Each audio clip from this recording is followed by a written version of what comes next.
இந்த மேகதாது விஷயத்துல இந்த பிரச்சனை எப்போ ஆரம்பிக்குது அப்படின்னா உச்சநீதிமன்றத்தில் இறுதி தீர்ப்பு 2018 வரும்போது அவங்க உடனடியாக மேகதாட்டில் நாங்கள் அணை கட்ட போகிறோம் அப்படின்னு சொல்லி சென்ட்ரல் வாட்டர் கமிஷனை அணுகிறாங்க. அணுகும்போது சென்ட்ரல் வாட்டர் கமிஷன் என்ன சொல்லுது அப்படின்னா நீங்கள் ப்ராஜெக்ட் ரிப்போர்ட் ரெடி பண்ணுங்க அப்படிங்கிறாங்க. உடனடியாக அப்போது இங்கே இருந்த அரசுகள் என்ன பண்ணுறாங்க அப்படின்னா இந்த ப்ரொபோசலை அலோவ் பண்ணக்கூடாது அப்படின்னு சொல்லி உச்சநீதிமன்றத்தை இவங்க நாடுகிறார்கள். உச்சநீதிமன்றத்தை நாடும்போது உச்சநீதிமன்றம் இப்போ ரீசெண்டாக 2025 ஒரு ஜட்மெண்ட் கொடுக்குறாங்க. அந்த ஜட்மெண்ட் படி என்ன சொல்கிறாங்க அப்படின்னா ப்ரொபோசல் ரெடி பண்ணுறதுக்கு ஒரு ப்ராஜெக்ட் ரிப்போர்ட் ரெடி பண்ணுறதுக்கு தடை விதிக்க முடியாது.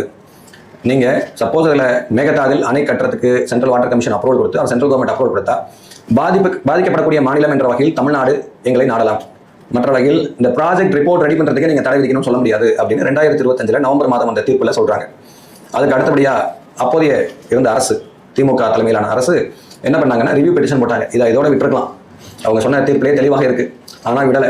ரிவ்யூ பெட்டிஷன் போட்டு 2026 ஏப்ரல் மாதம் ஜட்மெண்ட் வருது. அதில் அவங்க என்ன சொல்கிறாங்க அப்படின்னா அதே சேம் அவங்க ப்ராஜெக்ட் ரிப்போர்ட் ரெடி பண்ணுறதுக்கு அவங்க உரிமை இருக்குது, ஸோ அதனால் அவங்க ரெடி பண்ணலாம். சப்போஸ் நீங்கள் அந்த மேகதாதில் அணை கட்டுறதுக்கு அப்ரூவல் கொடுத்துட்டாங்க அப்படின்னா அப்போ என்கிட்ட அப்ரோச் பண்ணுங்கள், நான் உங்களுக்கு ரெமெடி கொடுக்குறேன் அப்படின்னு சுப்ரீம் கோர்ட் சொல்லுது. அப்போ இது ஒரு தவறான பிரச்சனை. அடுத்தது என்ன அப்படின்னா நம்ம காவிரி விவகாரத்தில் நமக்கு தேவையான தண்ணீர் அப்படிங்கிறது கர்நாடகம் தரவில்லை அப்படின்னா சட்ட ரீதியான போராட்டம் காவிரி வாட்டர் மேனேஜ்மெண்ட் அத்தாரிட்டி இருக்குது, சுப்ரீம் கோர்ட் இருக்குது, சட்ட ரீதியான போராட்டத்தை நம்ம நடத்திக்கிட்டு இருக்கலாம். இப்போ இங்கே நடந்த ஒரு இது என்ன அப்படின்னா காவிரி விவகாரத்தில் மேகதாட்டு அணை விவகாரத்தில் ஒரு தனி தீர்மானம் அப்படின்னு சொல்லி கொண்டு வந்தாங்க. அந்த தனி தீர்மானத்தின் அடிப்படையில் ஒரு நடுவர் மன்றம் வேணும் அப்படின்னு சொல்லி கேட்டார்கள். இந்த நடுவர் மன்றம் தேவையா அப்படின்னா நடுவர் மன்றம் தேவையற்றது. ஏன் தேவையில்லை அப்படின்னா இப்போ நம்மளுக்கு காவிரி நீரை தரணும் அப்படிங்கிறப்ப கர்நாடகம் தரமாட்டேங்குது அண்ட் தமிழ்நாட்டுக்கு தண்ணீர் எங்களுடைய உரிமை அப்படின்னு சொல்கிறோம். அப்போ 2 பேருக்கும் பிரச்சனை இருக்குது. அந்த 2 பேருக்கு இடையிலான பிரச்சனையை தீர்த்து வைக்கிறதுக்காக ஒரு நடுவர் மன்றம் அப்படின்னு தேவைன்னு சொல்லி 1990 உருவாக்கணும். அவங்க இடைக்கால தீர்ப்பு கொடுத்தாங்க. அது மூலமாக நம்மளுக்கு இறுதி தீர்ப்பு அப்படின்னு கிடைச்சிச்சு. அது மூலமாக தான் காவிரி வாட்டர் மேனேஜ்மெண்ட் அத்தாரிட்டிங்கிறத உருவாக்கிட்டோம்.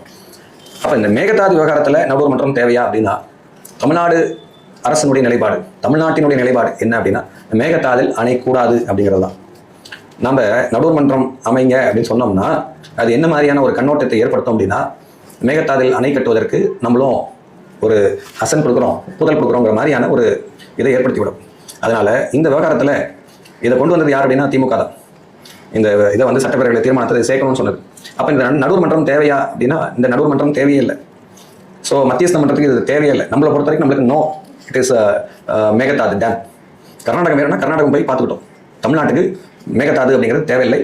அது நம்மளுடைய இந்த 177.25 TMC தண்ணியை உச்சநீதிமன்றத்துடைய தீர்ப்புகளை அவமதிக்கும் வகையில் இருக்கும் அப்படின்னு சொல்லி கோர்ட்டில் கேஸ் போட்டு இது பண்ணலாம். அதுக்கு பதிலாக இதில் நடுவர் மன்றம் அப்படிங்கிற விஷயம் தேவையில்லாத விஷயம்.